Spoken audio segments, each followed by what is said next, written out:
Thank you everybody for joining us this evening. This is the second in AONM's series on the cranial connection, and we're delighted to have Dr. Iain Smith with us today.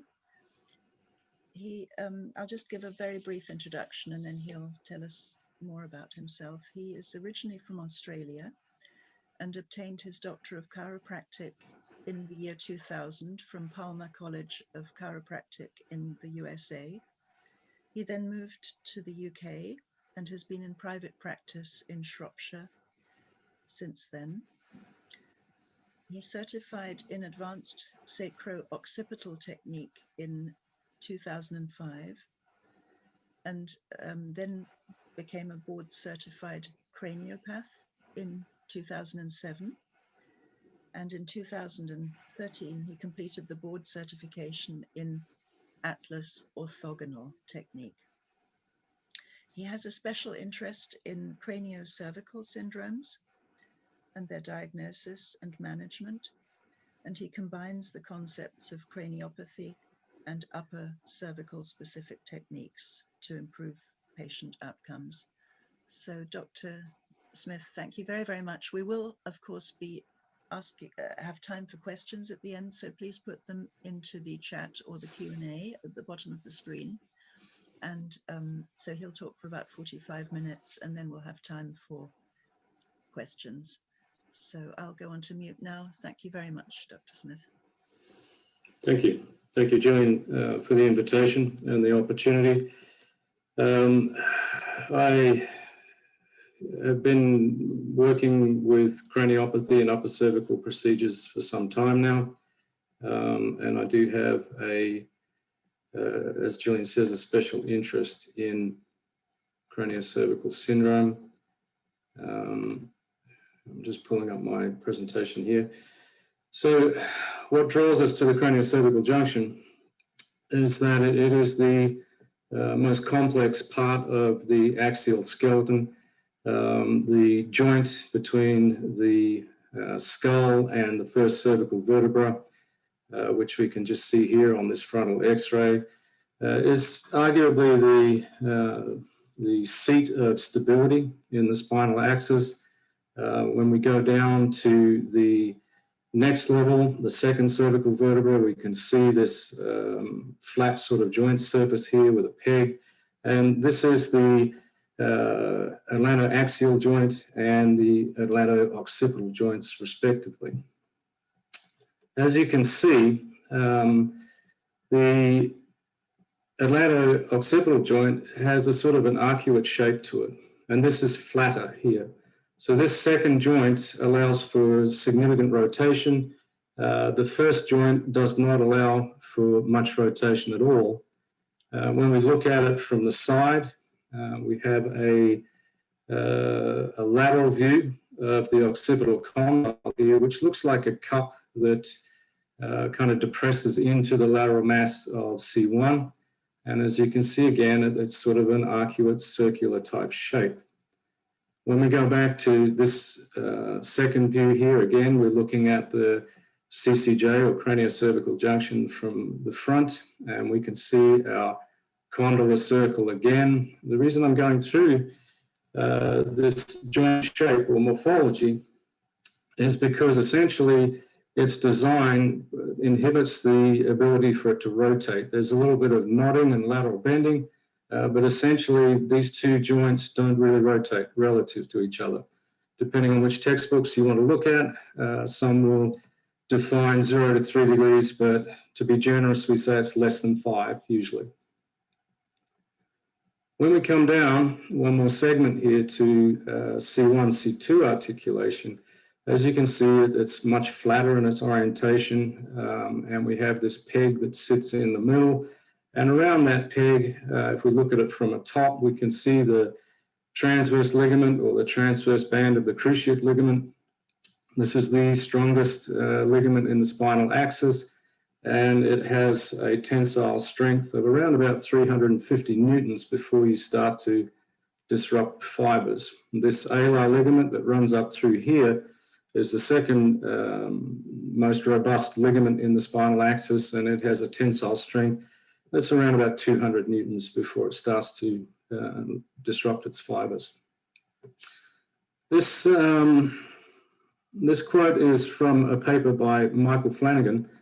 Michael Flanagan passed away back in 2016, unfortunately, but he was a pioneer in the constructs of craniospinal hydrodynamics. He was also an upper cervical doctor, a different technique than what I used, and also a craniopath. And when I discovered some of his literature some years ago, he very much filled in a lot of the black spaces in my knowledge base, and he has contributed hugely to our understanding of the craniocervical junction and its potential influence on neurodegenerative and neurological conditions. This paper can be found online. You can find it on our website under articles of interest. I strongly encourage people to read through it as best you can. The craniocervical junction is a very important part of our anatomy, and there's an awful lot going on there. We have to look at the different fluid dynamics to understand it. So understanding its structure is one thing. What we also have to look at is the arterial supply that goes into the brain. We have the internal carotid artery, which ascends just in front of the cervical spine, enters through the foramen magnum, goes up into what's called the circle of Lewis, which lays on the underside of the brain. And this provides around about 75 to 80% of the brain's blood supply. We also have a posterior arterial supply that makes its way up through the bones of the cervical spine, goes through the transverse foramen, in particular of C1 and C2 I'm most interested in, and then makes a couple of sharp turns as it then runs up through the base of the skull, through the foramen magnum, where it connects bilaterally on both sides to form the basilar artery, which feeds a lot of the brainstem nuclei, but also the cerebellum through the pontine branches. And then we have a couple of branches of the artery that come back down as anterior and posterior spinal arteries that feed the medulla and the brainstem and upper cervical cord. This was possibly one of the most interesting things that Flanagan talked about that caught my attention, and that is that he had, over many years of studying skulls, human skulls, animal skulls, he has a very interesting story to tell if you ever get a chance to read some of his work. But he figured out, or he theorized that actually as Homo sapiens, as we evolved to stand upright, we had to develop a very different system of venous return out of the skull. So essentially what we now know with more advanced imaging is that the primary route of blood off the brain when we're laying down is through the internal jugular vein. When we stand up, the shifts, there's a redirection of venous return, and that venous return essentially collects at the lower portion of the base of the skull, which is around the opening where the spinal cord comes through or brainstem comes through, and we refer to this as the posterior emissary return pathway. So just from a clinical point, if you have a patient who seems to have symptoms of a possible venous return nature, and their symptoms are worse when they're laying down, then it would stand to reason that there is a probability that this is the pathway that's involved. If, when they stand up, they seem to have more intense symptomatology in the upright position, then I would infer from that that possibly this is the return pathway that's most involved. And you'll often find patients that have an issue when they transition from one to the other, which tends to imply to me that the redirection, the reshunting is inefficient in some way. And here we have two scans, roughly the same axial orientation. The one at the bottom here is a reasonably normal scan. This is a recumbent scan, not upright. And we can see the opening at the base of the skull here, and this white signal here is cerebrospinal fluid, and this is the spinal cord or brainstem as it's descending. And you can see there's very little going on out the back here. Some smaller veins can be seen, and we've got some reasonable size internal jugular veins here. But when we come to this one is a patient that has hypermobility syndrome, EDS. which is a connective tissue disease. We can see that the cerebellar tonsils, which Professor Smith talked about last week, it's the lower-lying region of the cerebellum, and in certain conditions it will tend to migrate downwards into the base of the skull, and it tends to crowd the foramen magnum, the opening where the brain stem passes through the base of the skull. As you would expect, the jugular veins are not particularly huge, but when you look at this posterior turn pathway, these are veins that have modified and adapted, for whatever reason, in my opinion, to facilitate the drainage of blood off this skull. So when I see one of these, I start to think that there is something going on within the hydrodynamics of the brain here that's necessitated nature to create an enhanced accessory pathway. Cerebrospinal fluid is that white signal you can see here on this image. It's a clear fluid, like similar to plasma, I guess you could say. And what it does is it acts as a water jacket. It essentially suspends the brain within the cranial vault. It lifts it off the base of the skull slightly. Depending on whose books you want to read, it tends to take the average brain, which might weigh about 13 to 1,500 grams, and reduces its net weight on the base of the skull to about 85 to 100 grams. It's produced inside the ventricles of the brain. It makes its way through certain pathways down the spinal cord, and in the lumbar spine, we have this reservoir here called the lumbar system, and this acts as a pressure balancing mechanism. So if I have an increase in pressure in the skull, I have to be able to get rid of some fluid off it. There are three substances predominantly inside the skull. You have brain tissue, which has interstitial fluid as well. We have cerebrospinal fluid, and we have blood. Now, the rules of hydraulic supply here, in a relatively closed system, fixed container such as the skull, if I increase the volume of one of these, I have to reduce the volume of one or both of the others. Now, neural tissue is not particularly fond of being compressed, so if I increase CSF, then I need to reduce the blood within the cranial vault. And alternatively, if I back the blood up, if I stop the drainage of blood coming out as efficiently as it should, I'm going to build back pressure up inside the skull there slightly, and I'm going to have to get rid of some CSF. If I do that, obviously my brain is not as suspended in that water jacket, and we're going to get more towards a pressure conus type situation. And if you look at this particular scan, this is actually a recumbent scan. You can see there's considerable crowding around the foramen magnum there. When we look at the back of the occiput there, this is the opening to the base of the skull, and we can see the brainstem and the cerebellar tonsils are quite nicely descended into that opening. There's not a lot of space there. And if you're very observant, you might notice that there's a intermittent signal return here, which indicates a syrinx that's more or less full length of the cord, and we do have a little bit of a thoracic scoliosis there as well. The dentate ligaments are a very important piece of upper cervical anatomy, particularly in my field.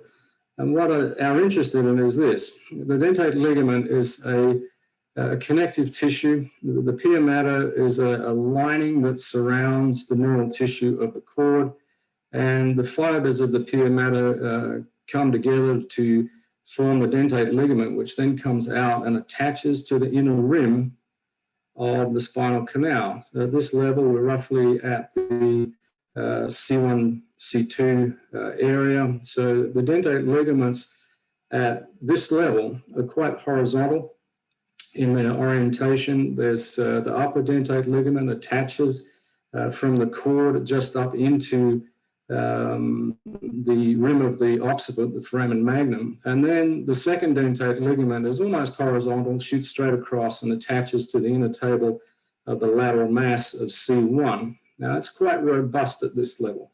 in the respect that it's quite tough and it anchors the cord here.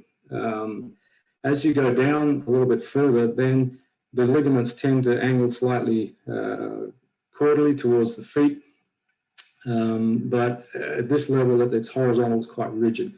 Now, it serves a purpose, and the purpose is that it keeps the core centralized. If I take my neck to the full extent of flexion at the terminal point of flexion, what happens is that the cervical spine will lengthen by around about 3 centimeters, and there's quite a bit of tractioning on the spinal cord as a result. If these ligaments were not intact or resistant enough, it would start to pull my brain through the base of my skull. Now, I seem to remember reading an article many years ago where this was quite a problem for the space program in the early days, because when you put an astronaut or cosmonaut in space in a zero gravity environment, their secondary curves start to straighten out. And from memory, I believe that the spinal column could lengthen up, which is quite significant. Most of us who remember the earlier days of space travel, maybe, you'll remember that most of these cosmonauts were put in an ambulance as soon as they made it back to Earth and taken away for months of rehab. And I believe that a lot of that rehab was to try and undo the neurologic sequela of having their brain partially pulled through the base of their skull. So, John Grostic was a chiropractor in the US. His contribution to this discussion is that he hypothesized that if you have distortions at the craniocervical junction that put tension into the dentate ligaments, you could mechanically insult the brainstem and the spinal cord, but that torsion could cause something called ischemia, which is where the blood flow to the tissue is compromised, it's restricted, and it slows down. So it's the description I use is if you imagine having a wet tea towel, if you wring the wet tea towel, the water seeps away. And the arteriovenous return gradients here in the cord are quite low. If I were to take your blood pressure and put a cuff on your arm, I would need to pump up that blood pressure cuff to around 100 or 120 millimeters of mercury to create compression of the artery to stop arterial flow. In and around the cord here, you're looking at around about 5 to 10 millimeters of mercury. So we don't need a lot of torsion or tension in this region to start to slow down the vascular supply to those nerve bundles in the outer margins of the cord. Why is that significant? Well, the lateral margins of the cord are something called the spinocerebellar tracts. And spinocerebellar tracts, they don't initiate movement per se. If I raise my arm, that's not the neural circuitry that says lift your arm. But what it does do is it gives my brain instant feedback. It gives me instant feedback on how those muscles are moving. They are the fastest neurons in the spinal axis with conduction velocities of about 100 meters per second. And the more laterally orientated fibers tend to affect the proximal muscle tone of the pelvis and the lumbar spine initially, and also distort our postural dynamics. So when you have a patient that is lying on a table supine and you see a short leg, one leg looks shorter than the other, I'm reasonably confident that anatomically short legs are about as common as anatomically short arms. If their leg is short, then there's a good chance they have some sort of tension going on up here at the craniocervical junction.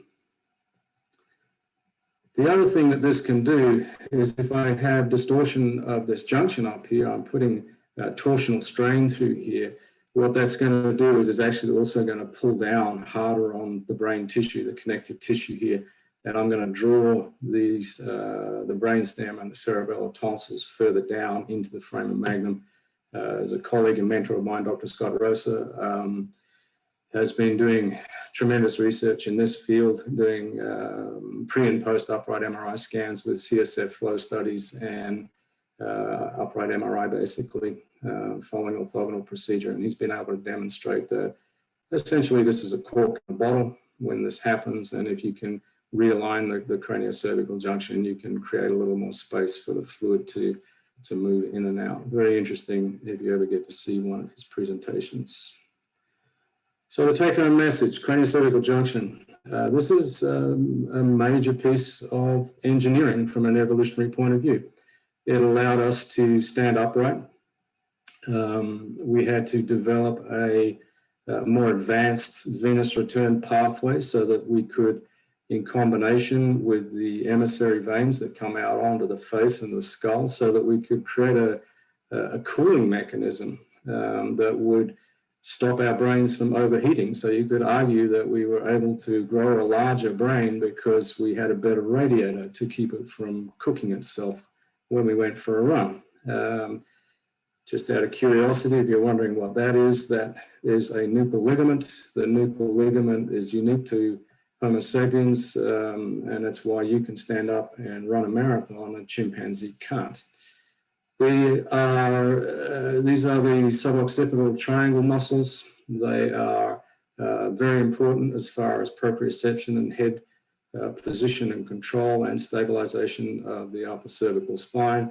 As you can see, there are several other nerves here, greater occipital nerve, lesser occipital nerve, suboccipital nerve. All of these can generate pain and symptomatology if there's a problem. Dr. Roy Sweat. Dr. Roy Sweat is well into his 90s and still working.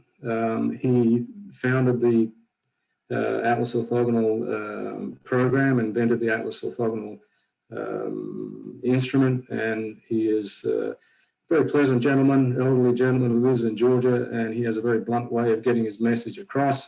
And as he points out, animals go to the base of the skull to kill prey, they don't go to L5. So when we're talking about distortion of the craniocervical junction, if you go back to the discussion we've just gone through, this young man is a 7-year-old with HEDS, quite symptomatic, and hopefully we'll get to talk about this a little bit towards the end.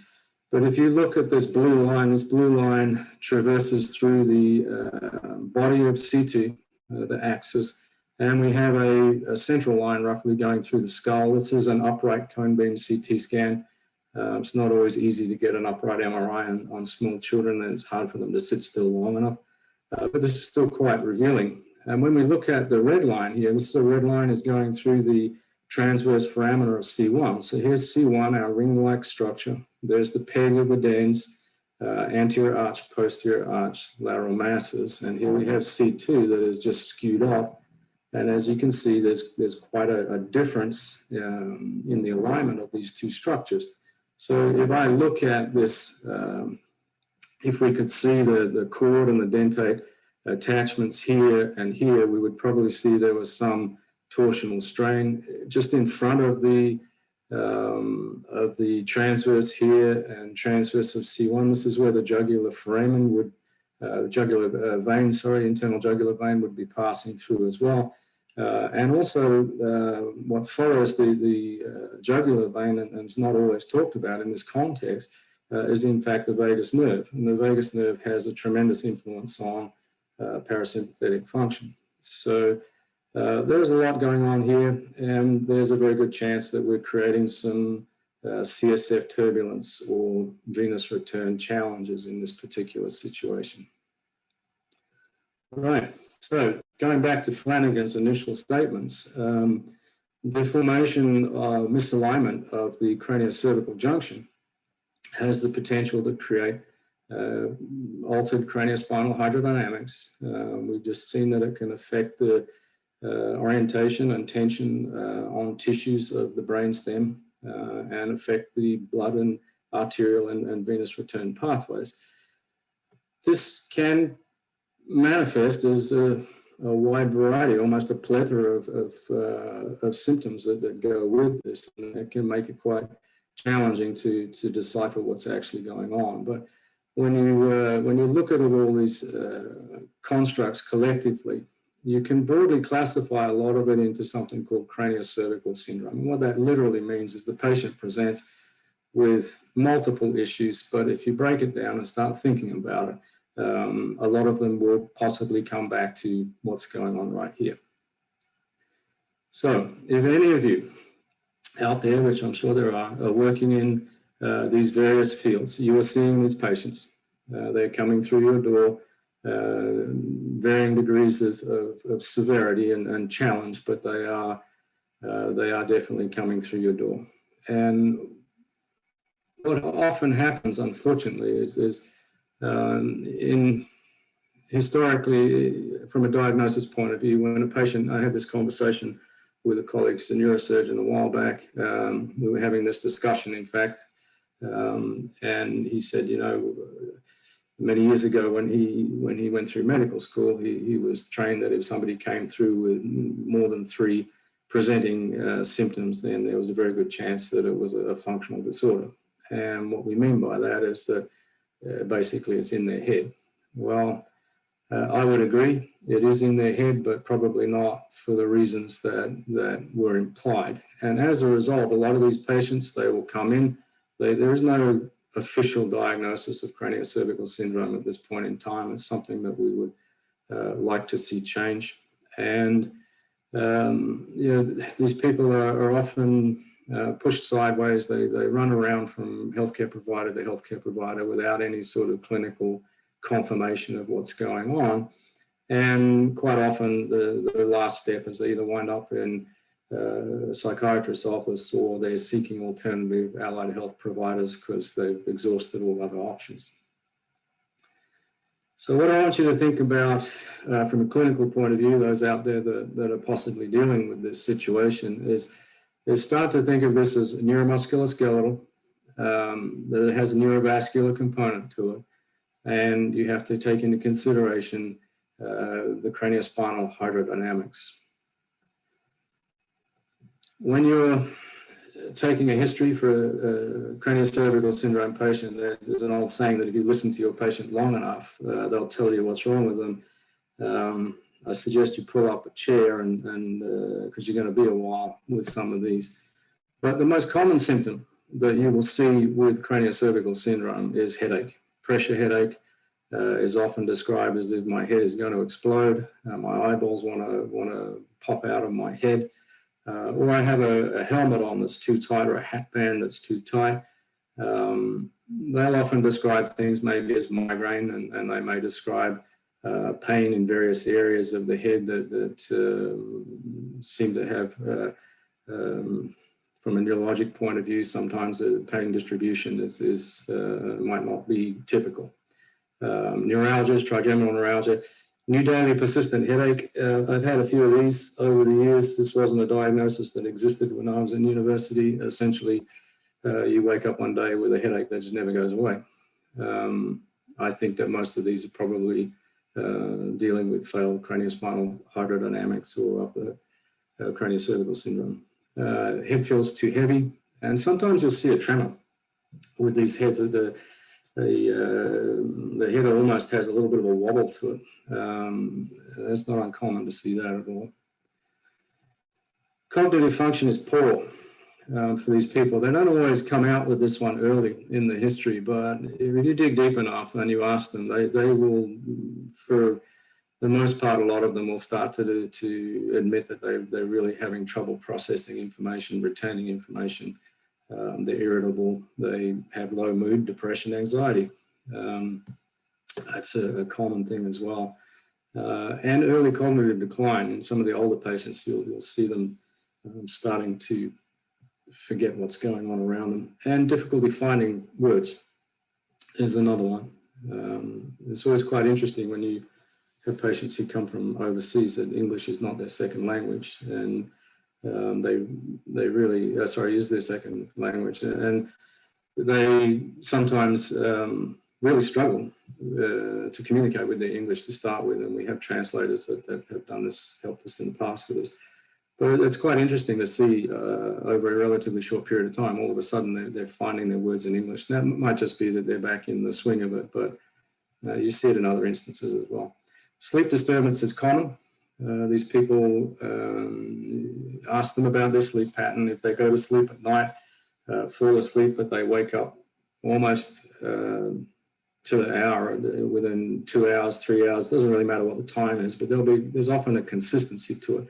So a patient wakes every night, they go to bed at 10, they wake every night at 2 in the morning, and then they wake again another 4 hours later. And Some people, those sleep cycles can be as little as 15 to 20 minutes, and they just consistently wake up on that time. And I think that's an indicator of failed craniospinal hydrodynamics. And the analogy I use is if you put a rubber band around your finger, you leave it there for a little while, your finger's going to turn blue, it's going to start to feel a little bit fuzzy, and before long, I'll sit here and talk to my screen and everybody else who's out there. But it won't be long before I start to wiggle my finger because I need perfusion. There needs to be blood going in and out of that tissue, or it's not going to fare very well. Very simple description, but if you imagine that is the brain that's getting fuzzy. If you go to sleep and you're still, the hydrodynamics of your brain are not necessarily that efficient. You're going to want to move. You're going to get up. You're going to move around. And then go back to bed. And then you just think you've got bad sleep, but actually innately your body is saying you need to move. You can't stay still for much longer.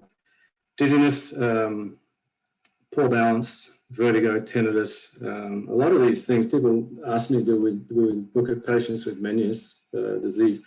And I try and break it down for them and say, look, no, we don't. But if you look at the signs and symptoms of Meniere's disease, most of them fall under the category of Craniocervical Syndrome. So it may be that we can help with some of that.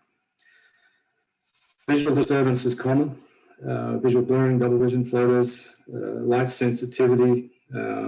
Sometimes color vision is a little bit off. They'll often have a difficulty with convergence. They may have divergent or convergent strabismus. We've seen a few of those, and uneven pupil dilation is another one that sometimes you'll see with this. Gait and coordination disturbances. Again, this I think goes back to the spinocerebellar tracts if they're involved.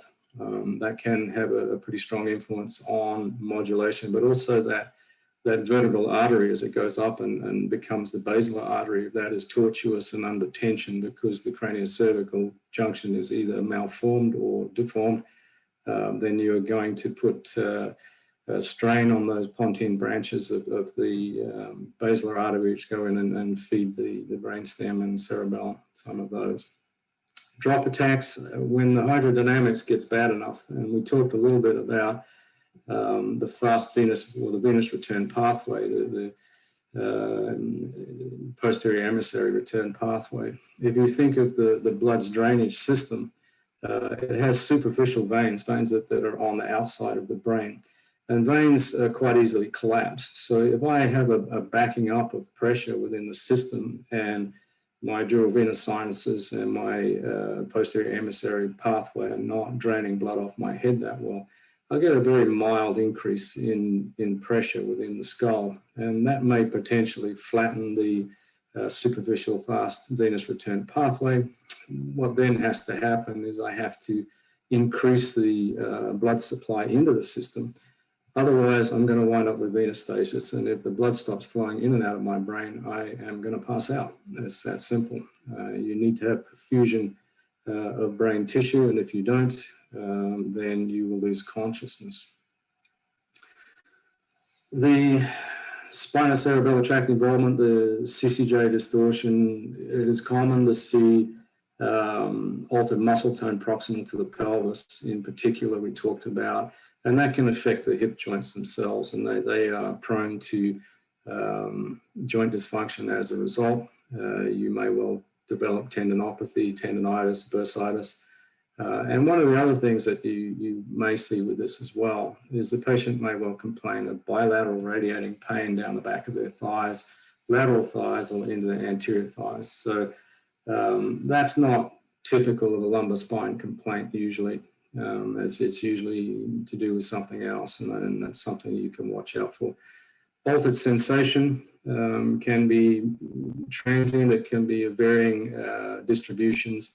Again, this can be a little bit confusing to nail down at times, but the paresthesia may well actually be due to distortion of the craniocervical junction because those tracts up there, spinothalamic tracts, which are close to the ones we're talking about, also transmit pain and thermal sensation.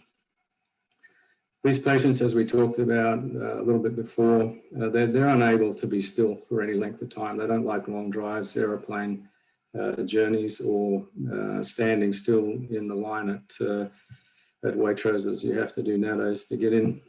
They just don't like being still for very long. They need to move.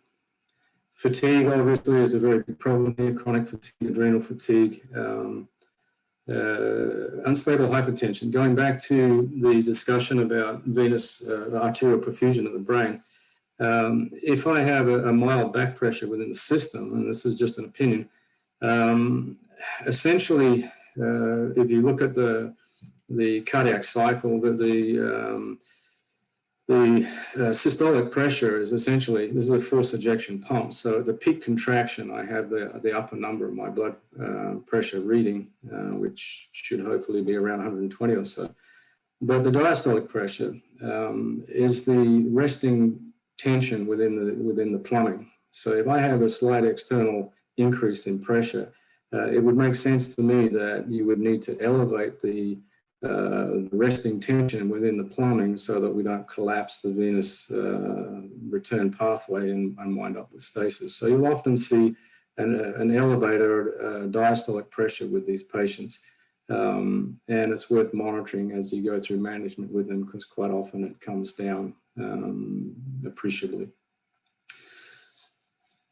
Altered immune responses, these are associated with most likely an increase in sympathetic activity. I won't get into that too much. Dysautonomia, irritable bowel type symptoms. Again, there's an imbalance between sympathetic, parasympathetic tone here. POTS is something that you'll see these patients. Again, it's very common to see this with the EDS patient.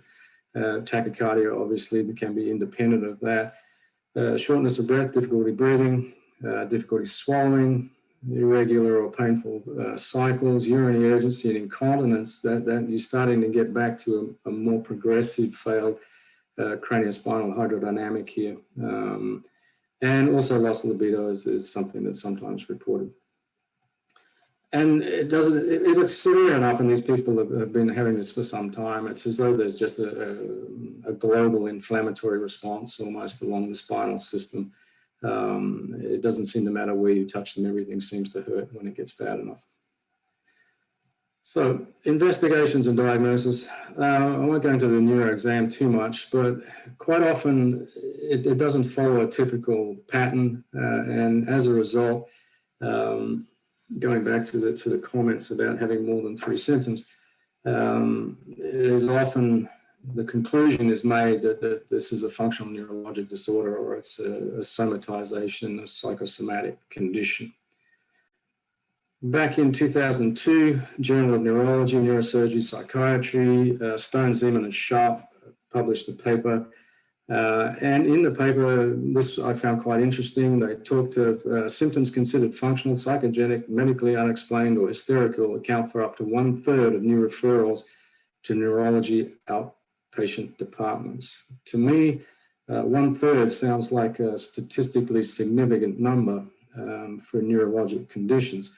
They go on to say that complaints of weakness or difficulty walking, often in combination with sensory disturbance, represents a significant subgroup of these symptoms. Again, going back to the discussion we've already had, these would fit to a point some of these criteria. Despite their frequency, in clinical practice, descriptions of the diagnosis and management of these problems are not easily found in textbooks of neurology. And they finish essentially with, always bear in mind the possibility that your patient may have both a functional and an organic disorder. Examination findings. Very quickly, basically, standard neurologic testing, the detension reflexes, sometimes they're a little bit brisk, particularly in the lower extremities. You may find clonus as well. That is not uncommon. Pendular reflexes sometimes. Hemiparesis is actually more common than you might think. It's not uncommon for someone to have weakness down one side of the body, and paresis can just be maybe one extremity, but this happens quite frequently with atlas misalignment. Gait and station tests, again, their coordination can be off. Tandem gait test and Romberg signs are quite often positive. Fukuda's test is a good test to perform if you're trying to assess what their processing of feed-forward information in the brain is like. These are all things worth doing. And again, they do tend to, at times you'll see tremors, intention tremor, resting tremor, head tremor, and sometimes their coordination, cerebellar function coordination tests are not as good as they should be. More specific to what we do, these are the clinical findings that are most obvious. You will find that they have pain to palpation over the dorsal roots of C1 and C2. So, in the upper cervical spine, at the atlas, above the posterior arch of the atlas, the first cervical nerve root exits, and below it, the second cervical nerve root exits. This is the only place in the spine where the dorsal roots project straight back posteriorly. So below that level, they project slightly forward in front of the transverse, so you can't touch them, you can't palpate that region and apply pressure to it. When the CCJ is out of alignment, you will typically find there is tenderness about halfway between the posterior arch of C1 and its transverse process. They will also present with four-quadrant weakness. Now, this is something that we define in this clinic. I'm not sure that it's something that is widely talked about. But what you're looking at is the patient will have weakness of the psoas muscle in isolation. It's a straight leg raise test with the foot fully externally rotated. You're isolating the psoas major, and as opposed to when it's in the neutral or internally rotated, it gets assistance from some of the other adductors and muscles of the pelvis. Opposition is also slightly weak. Now, this is a quality muscle contraction. Remember, we're looking to see what their modulation is like. And they'll often have an apparent leg length discrepancy when they're supine, relaxed, and resting on the table. Ideally, their leg length should be roughly the same. If they're short, then they may well have had a knee operation or a hip replacement, or they more than likely have something going on at the craniocervical junction. And here is a little bit of a blow up of the region. Again, this is the posterior arch of C1, posterior tubercle, and this is about halfway. So when you scan down the neck, you're looking through this region for tenderness on either side. And you would typically find one, maybe two of those as being angry. Craniocervical stomatognathic stress test. This is a test that I developed in this clinic over quite a few years. I'm not going to go into it in great detail other than describe its purpose. It literally is a test to try and differentiate between a craniocervical structural malpositioning or deformation and whether or not the stomatognathic or dental planes are driving a compensation into the craniocervical junction. And it seems to be reproducible. We've been using it for some time. Tenderness to palpation is often found in the occipital mastoid suture and the sagittal suture, and that's about enough on that for now without getting too deep into it. Diagnostic imaging is part of a workup for assessing these patients. In this office, we use upper cervical X-ray system. It's calibrated. We have head clamps and a positioning chair that allows us to get the patient in neutral positions, weight-bearing positions. But dynamic upright MRI, as you saw last week with Professor Smith, is a very useful tool, and we're very keen to combine our workup with that technology. Sometimes CSF flow studies are of great interest in this. Dr. Rosa has been doing a lot of work with these over the years. They add extra time and cost to scans. We don't tend to use them that much here, but he continues to do his research, and it's very interesting. Cone beam CT scan, upright DMX studies, which are digital motion, allow us to assess for various instabilities. And if we're suspicious of arterial venous malformations, then we're looking at MRA, MRB studies. And if we're looking for venous outflow insufficiency, then we may want to look at CT venography, monography. So this is our upper cervical X-ray system. It's calibrated. We have head clamps. It is centralized to within a millimeter of tolerance. And we have a positioning chair, which allows us to move the patient and get them in a natural position before we clamp them and take a picture. Standard views that we look at, typically we do a lateral film, AP open mouth, frontal and horizontal, but there are additional views. We may take a patient into flexion extension if we're suspicious that they may have ligament laxity or instability, and also we sometimes do lateral AP open mouth views, which are actually quite revealing. We'll get to that in a second. There is your AP open mouth. This is your frontal projection. You saw one of these at the very start. And this is the horizontal or SMV view, which shows the atlas from above on X-ray. So this is our lateral flexion AP open mouth view. And the significance of this is there's a paper that's been published last year by Freeman and Rosa, again.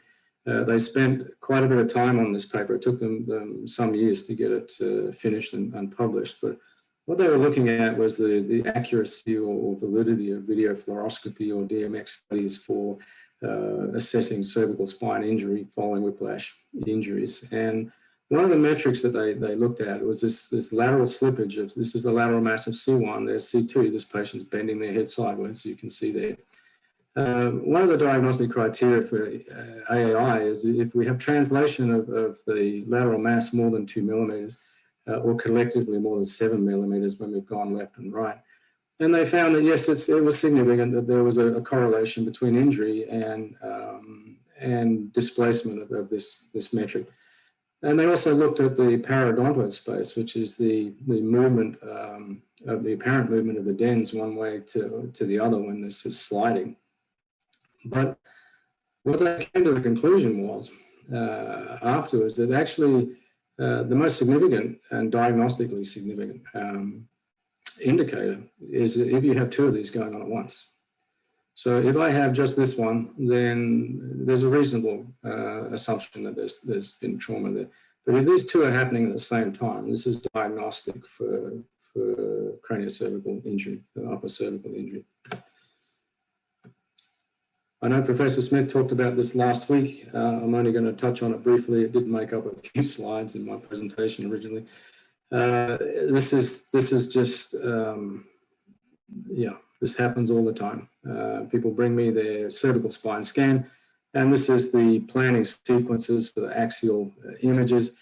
As you can see, we're going to look at the C2 discs and down right through the cervical spine. But the assumption is made that the cervical spine pretty much finishes at the body of C2. If you are referring out for X-ray, for MRI, or CT imaging of the cervical spine, you need to talk to your imaging department, radiology center, and ask them to start their axial sequences at the very least at the foramen magnum. This is part of the cervical spine. It is the most important part of the cervical spine, I would argue. Not that we do a lot of routine brain scans, but at times we will do a standard acquisition, a scalp, to see if there's anything in particular of interest. And again, if you're going to run a brain scan, I would suggest that we don't stop at the foramen magnum. We come down to the base of the dens or the body of C2. Because technically speaking, the brain stem extends down to the C2-3 junction here. There is a sensory nucleus, the trigeminal cervical nucleus, which extends down to this region. And it's the primary sensory nucleus that allows us to perceive sensation for the face, the head, and the neck. So it's a very important structure. Hypermobility, craniocervical instability, atlantoaxial instability, craniocervical junction misalignment, which is patients present with very similar, a lot of crossover as far as their symptomatology is concerned. Now, it's important to understand you can acquire this. A rear-end traffic accident is a very common way to do it, fall from a horse, sports injury, physical assault, things like that. There are certain inherited conditions that will put you into this category. Certain malformations of the cranial base, genetic disorders, things like that will give us abnormal structure and function at this level. We can develop certain problems as we grow. Bone is a little bit like concrete. It deforms to the stress that it's placed under. And developmentally, we can see changes within the anatomy and the structure here, which we might get to a little bit later on as well. And there are certain diseases.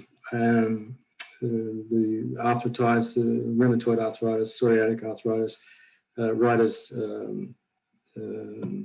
reactive arthritis, these all can be potentially destructive to the connective tissue and synovial joints of the CCJ and cause all sorts of problems. And then Professor Smith was asked the question last week about Lyme disease and whether or not that creates ligament laxity within the spine, and he seemed to think that there was certainly an observation that there may be a correlation. Again, these things can have a lot of crossover to them. It's held together with a complex ligament system. So the CCJ, this is a sagittal view of the CCJ, and these are the complex ligaments that hold everything together.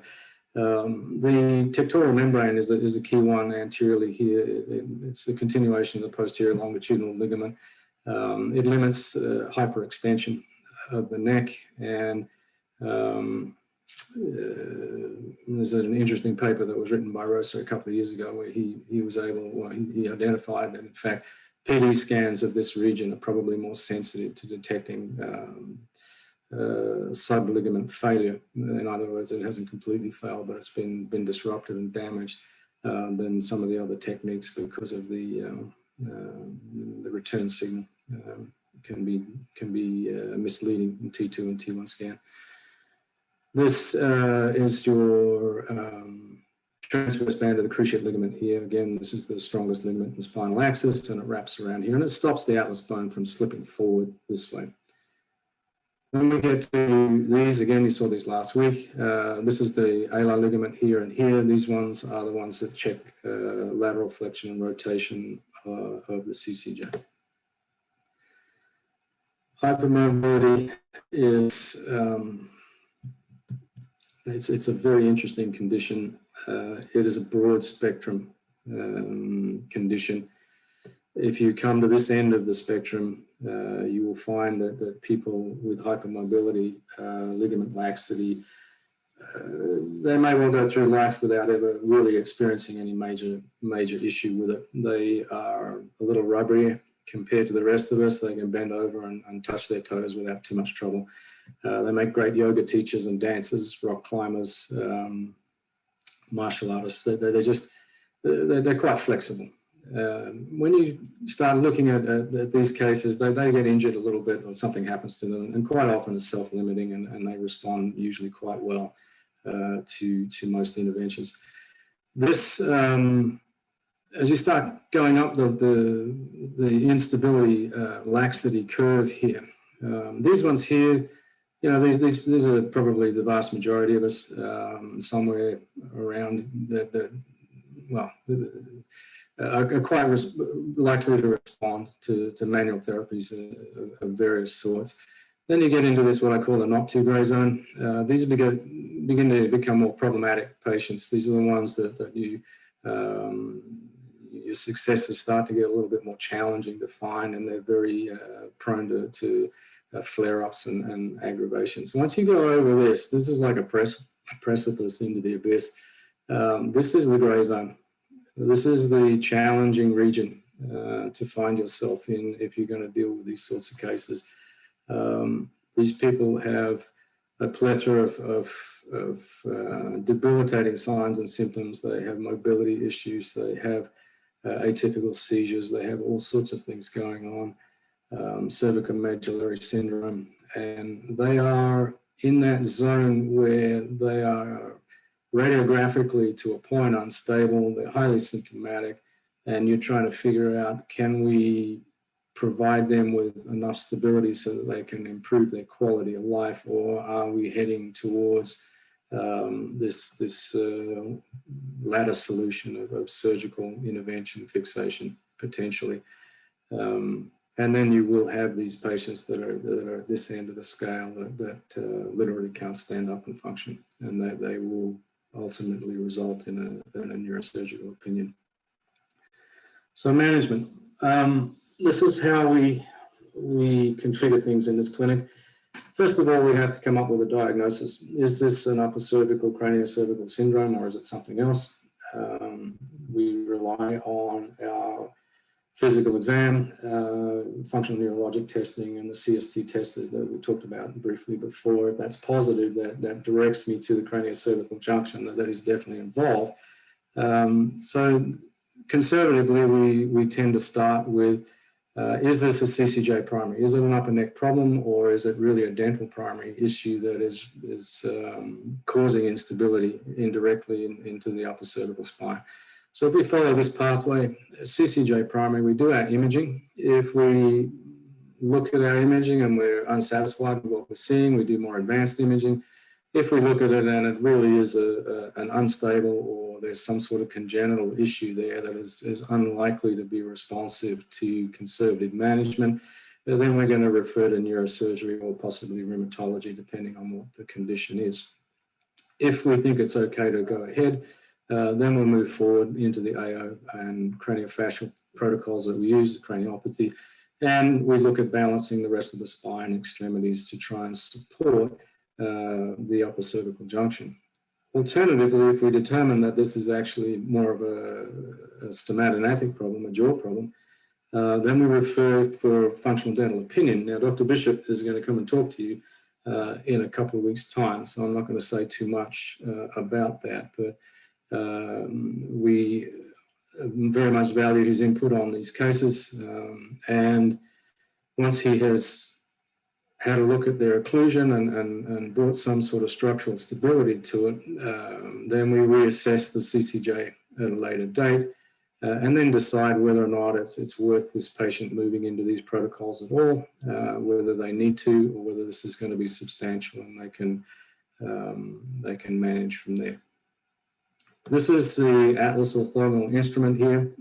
It is a calibrated floor-mounted instrument that works on a compression wave. There's a metal stylus here that has a hammer on a solenoid that when the hammer fires, it imparts a compression wave. That doesn't move, it's fixed, so it just vibrates.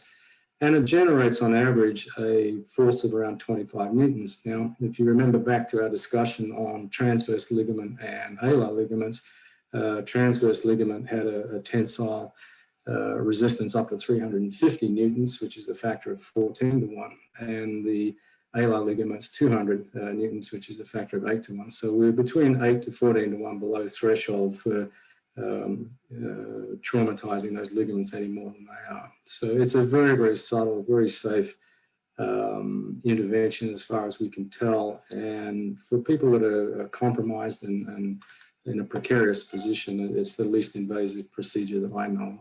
The patient is also side lying in a relaxed neutral position with no neck rotation. So they are in a relaxed and neutral state.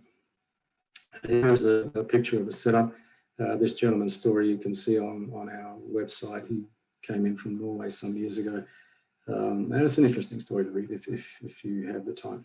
But as you can see, there's our arcuate angle of correction. Remember the atlas is on a occipital circle arcuate motion there, and he had a very good outcome.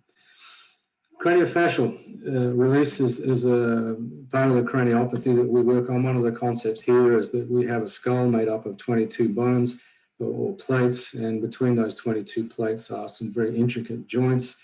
These joints, if you ever hold a disarticulated skull in your hand, you'll look at them and think they are pretty much designed to move. They do tend to fuse from the inner table outwards as we get older, and they tend to fuse from the front going back.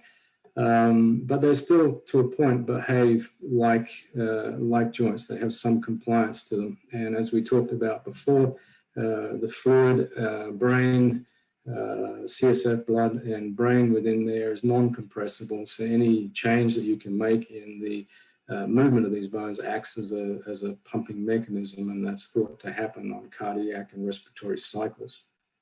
So craniopathy focuses on the construct of trying to enhance CSF dynamics and craniospinal hydrodynamics by also facilitating the venous return pathway. We're influencing the reciprocal tension membranes, which are the tentorium cerebelli and the falx cerebri cerebelli as well.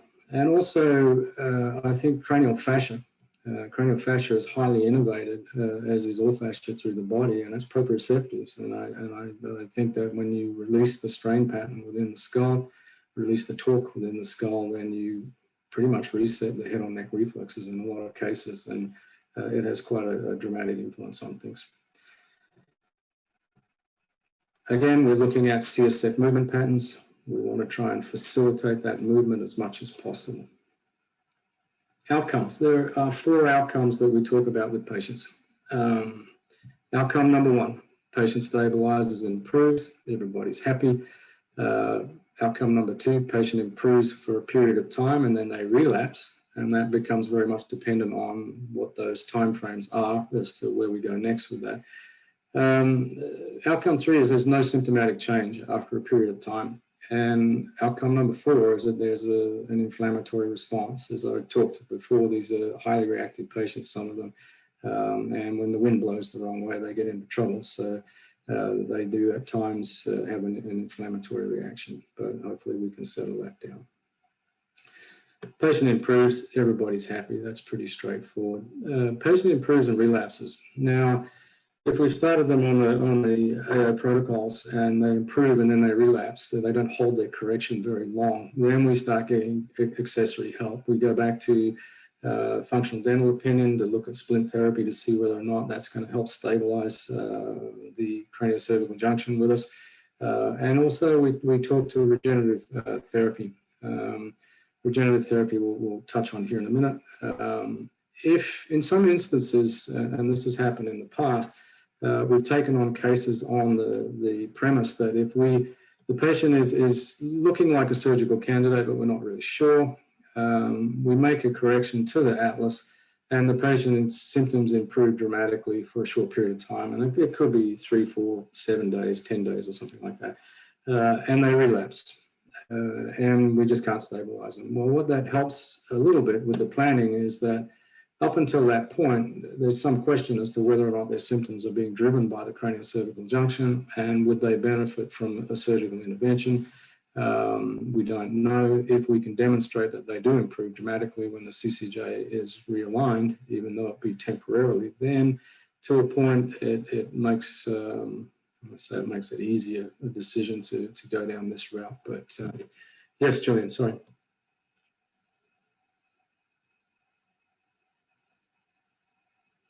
No, I don't have your... Oh, sorry. How many times you would expect to see a patient before coming to this kind of decision, needing to refer back to the FD opinion or whatever? In other words... For functional dental opinion? Yes. Yeah, sorry. Functional dental opinions are...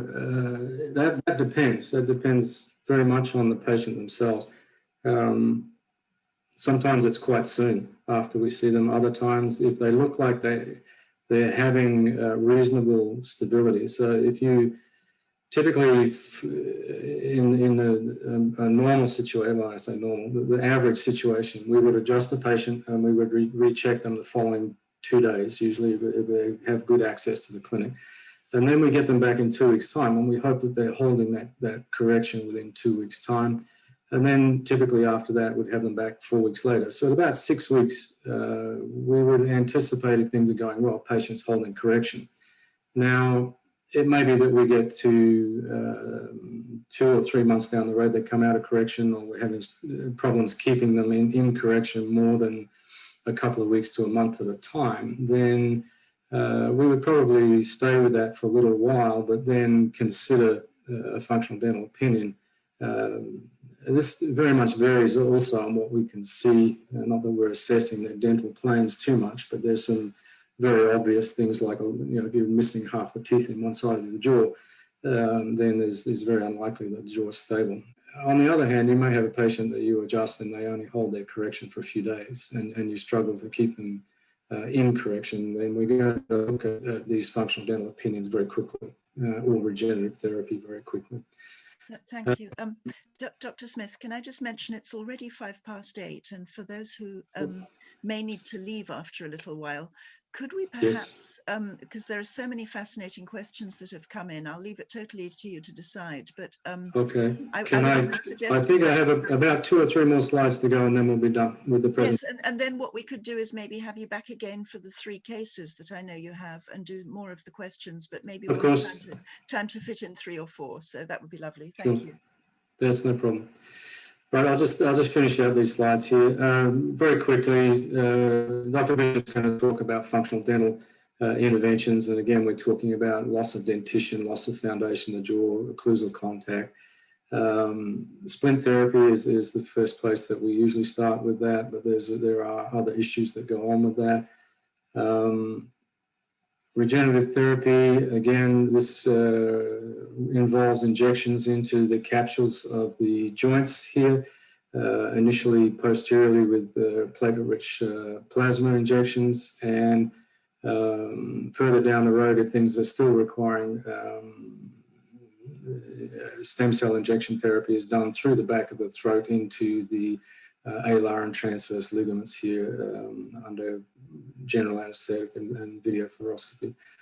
The no clinical change one is a little bit of a challenge at times. If they're stable, if their neck seems stable and yet they still haven't made any symptomatic change, that's when we start thinking about venous outflow problems and getting CT venography to see if they've got a problem with the durovenous sinuses or the venous pathway somewhere. If they are obviously unstable, then we're going back to neurosurgery. Durovenous sinus stents can be helpful at times. Internal jugular vein stents, they are done, probably not as stable as these, but again, they are done. Inflammatory response, CCJ is stable. We monitor and see how it settles down. Probably talk about rheumatology because this patient's probably got an inflammatory underlying connective tissue issue. If they're unstable, again, we're going back to neurosurgery. And of course, spinal fusion decompression surgery is the final stop. We try and avoid the end. There we go. Gillian, thank you so much. That was fascinating. So many different options there, and obviously we have loads of questions that have come in. So I'll just ask 3 or 4 if that's okay. That's fine. And then we'll take your cases to another time, and then we'll have lots more time for questions. One that's obviously very much on people's mind is how much can birth trauma contribute to these cranial symptoms? For example, if the birth has been protracted and prolonged, and can this be rectified decades later? As anybody working in the cranial field is going to be on board with the construct of birth trauma, intrauterine constraint. What you have to appreciate is at birth the skull is not fully formed yet, so and the sutures aren't formed, so the plates have to interlock with each other, glide over each other, and then after birth these plates tend to realign themselves, hopefully. Breastfeeding plays a big role in that because of the forces required to suckle are quite significant, and these muscles attached to the cranial plate. So arguably you could contend that the breastfeeding is part of the restorative rebalancing of the skull. But the skull base can be offset, and the issue with that is that as the child grows and those bones, they go from being cartilaginous membranous tissue to ossifying as more solid bone, then that becomes less of an option for as I say, unwinding that. Without going into these other cases too much, it might be actually worth just showing you a quick picture down here. This one here. So this is we saw this one earlier, but this is a picture of the skull base in an adult. And you can see that the atlas is quite rotated relative to the central line by 8 degrees. And if you remember, I said it only rotates up to 3 degrees. So we have 5 degrees of unexplained rotation here. And when you look at the MRI, you can see this is the actual condyle of the skull base. and it's offset. It's slightly anterior on the right side relative to the left. Now, I would argue that that is probably distortion of the skull base that happened very early in life and is still there in the adults. So those things do have an influence on craniocervical stability a little bit. It does change the mechanics of things. So sometimes we have to identify what's going on and then try and manage the best we can with what we have. Right. As a colleague of mine used to say once, you can't grow hair on a wooden leg. Thank you. Another question here, and I'm sure all the therapists here and doctors online have encountered this. What are your recommendations for a patient who has suspected CCI, but who is housebound and bedbound with severe ME, and they simply couldn't make a journey to see a specialist or have any imaging done? Is there any solution in a case like that? Do people do home visits, or can video consultations help? That unfortunately, it's a good question, and sadly, there's not always a good answer. The workup on these patients is quite lengthy. They require thorough history, thorough physical exam. They need imaging to really stage them and see where they're at. And in the description you're putting forward there, from a physician's point of view, is remarkably difficult to achieve any of that under those circumstances. So that is problematic. And unfortunately, these types of conditions are not well recognized necessarily in the mainstream. So a lot of times, most of the time, patients are having to self-fund their investigations, and they're time-consuming, they're expensive, and they often have to travel long distances from where they would normally be. And under the issue of chronic fatigue and ligament laxity, CCI-AI, this is a very big ask for these patients because their tolerance is just so low. Of course, yes. So maybe we'll finish with one very interesting question. In fact, it's a combination of two, which is that this is an osteopath who's noticed that when biotoxins are present in the circulation, the blood flow to the head seems to be reduced in an effort to protect the brain from the toxin circulation. And this manifests then as CCI, this CC syndrome. And the further question is whether you've noticed that mold in particular, mold biotoxins can cause ligament laxity leading to CCI. So those are quite similar points, really. Well, I think when you're talking about pillars of health, I was always taught that health was a three-legged chair, basically. There's a chemical component, a physical component, and an emotional component. And any three-legged chair that has 2 inches cut off one leg is going to be inherently unstable. So there are so many different avenues you could walk down with that question. As far as reduced blood flow to the brain because there's toxicity within the vascular system, that's not a construct, I guess, that I have a lot of input on, I think, at this point. I'd have to think about that. Mold, I think, is probably a greatly underestimated environmental irritant. Once somebody gets sensitized to mold, I think it can be a long, arduous battle, and I'm not sure that they ever really dominate it. It's one of those environmental stresses that you almost have to remove yourself from to rebound. Once it gets in the system, it just doesn't seem like it wants to leave. Well, I'm sure. I don't know that I answered your question terribly well. No, I mean, what I understand from that is that you probably often have to work in a kind of integrative environment with other therapists No, to pick absolutely. this up.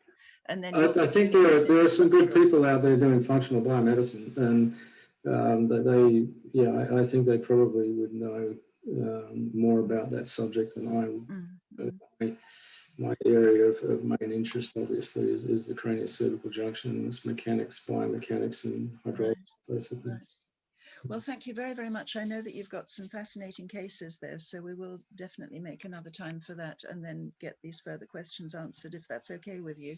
Absolutely So fine. I just wondered if you could say just a couple of sentences about the significance of Dr. Peter Bishop's presentation in 2 weeks' time, inclusive disorders. If you could just make the bridge to that, and then that will be, I'll just mention to everybody, thank you so much for being here. That'll be on the 10th of February at the same time at 7 o'clock. Yes, absolutely. Dr. Bishop we've been working together for nearly 20 years, I suppose, looking after patients. And as I mentioned before, there's an intimate relationship between the jaws and the upper cervical spine. It's a bit like a hand in a glove type relationship. What you do to the upper cervical spine will have an influence on the jaw mechanics, and the jaw mechanics will have an influence on the upper cervical spine. It can be a tap dance, a waltz between the two. He's got me out of trouble with a lot of patients over the years that I just would never have been able to manage effectively without his input. So if you have a bite dysfunction that's significant enough, it's like trying to hold the ocean back. It's a critical mass issue. We cannot stop you from chewing and swallowing. Those teeth come together a couple of thousand times a day. And if it's nociceptive input into the head or neck reflexes, then it's going to be a struggle. And I have patients that come to me, and I look at them and I say, you need to go and see the dentist. And they say, well, can't you try it? Can't you put my atlas back in and see what happens? And I say no. You'd be wasting your time and money. My time, your money. Go and see Mr. Bishop, Dr. Bishop, and let him look at your teeth, and then we'll reassess. Okay, well, that'll be fascinating. So thank you very much indeed, and look forward to seeing you again. And everybody here is saying thank you so much. Really fascinating, and we'll definitely be putting up this recording as well as the slides. And so thank you so much again. No, you're very welcome. Thank you. And bye-bye. Thanks to everybody for being here. Thank you.